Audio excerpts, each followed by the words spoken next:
here's Barrack. So I'm going to go a little faster just so because I want to spend most of the time on everyone's just checking the time here. Okay, we're okay. With Barrack Obama, he has lots of contra-parallels. So I totaled of four parallels, 11 contra-parallels. No out of bounds.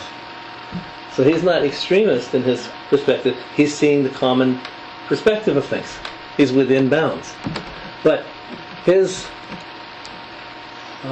Mercury, where are we here? That's Venus, sorry, where are we? Mercury, Neptune. Right above Venus. Yeah, I can see it here. Okay, better here. Okay, so his Mercury is square Neptune. Okay, so he's gullible in his mind. He's got the big schemes, big plans. How much can he do? Okay, now his Mercury is opposed Jupiter, but natally, and square Neptune. That's a very, well, here's the scheme, here's the scheme. That's his own fundamentalistic kind of thinking. Okay, now, Saturn pulls into that opposition to Mercury, so it adds a little bit of caution or brakes to it.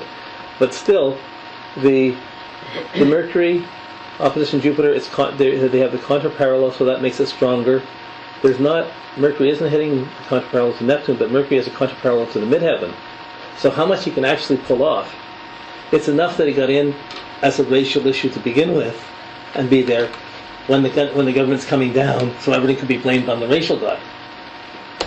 And half is. But the Neptune Mercury, the prejudicial things from the 9th house, it's going to come around. It's not, that's staying with him. But so what's new? He's had that all his life.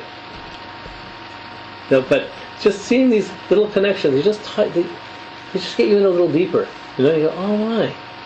And our weak spot in doing this is we don't have the time to. If we did one chart, and we just really got into the character and then saw how this added, it would come in more nicely. His moon is where are we here? Okay. His moon poses the midheaven, squares Pluto, squares Uranus. But the moon isn't hitting by any parallels or contra-parallels. Neither is the Uranus or the Pluto. But that's from the 7th house to his moon. His wife has a good control of him. Thank goodness. She's the strong one. No, so you're starting to see, if you just look at his midheaven, you're just taking different points.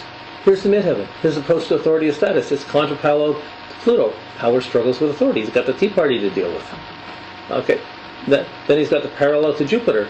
That means, well, there's an opportunity here. Let's go for it. Let's get the healthcare in. Let's get this thing going. Even though he's polarized forces.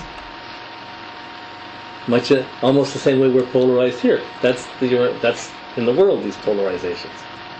Okay.